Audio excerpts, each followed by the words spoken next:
Grazie Presidente, anch'io dopo il dibattito cerco di trarre le prime conclusioni, quelle personali che mi sono fatto in buona sostanza. Il disegno di legge 125 che stiamo discutendo vuole normare l'ordine, la sicurezza dei cittadini, il buono e civile vivere urbano. Questo è sostanzialmente emerso dal dibattito.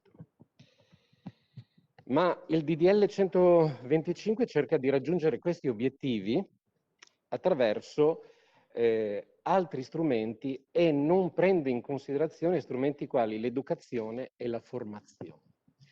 E su questi mi soffermo un attimo, ribadendo un concetto che ho espresso nella mia relazione, ma è stato un po' come gettare il sasso nello stagno, visto che anche nel dibattito non è stato raccolto questo aspetto che riguarda la sicurezza, e cioè il consumo di alcol, fondamentalmente.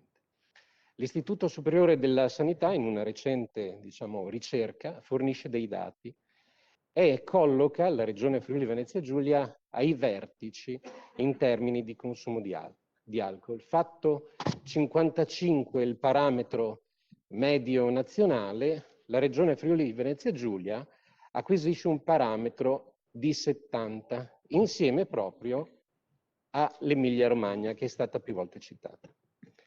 Che cosa c'entra? Cioè, in che cosa si inserisce nel dibattito la questione del consumo, dell'uso o perlomeno dell'abuso di alcol?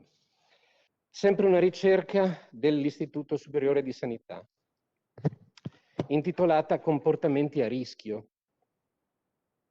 Di tutti i decessi attribuibili all'alcol nel mondo, in questo caso, il 28% è causato da violenza interpersonale e l'uso e l'abuso di alcol colpisce prevalentemente gli uomini. Qualora un giorno si volesse fare una seria discussione in quest'Aula sulla violenza perpetrata nelle donne, questo sarebbe un parametro, secondo me, da tenere in seria considerazione, ma non è stato minimamente valutato per quanto riguarda questo disegno di legge. Che cosa non fa inoltre questo disegno di legge?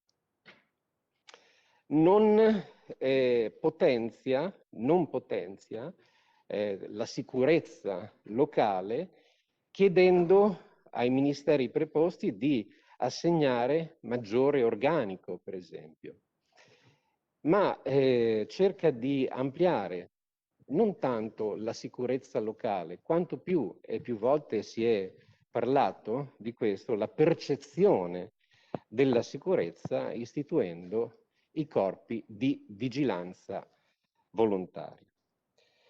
Quindi questi sono sostanzialmente temi che sono stati tralasciati e per questo motivo poi entreremo più dettagliatamente nell'articolato, ma già alla fine del dibattito la nostra opinione, la nostra considerazione su questo disegno di legge non è assolutamente positiva. Grazie Presidente. Grazie consigliere Capozzella.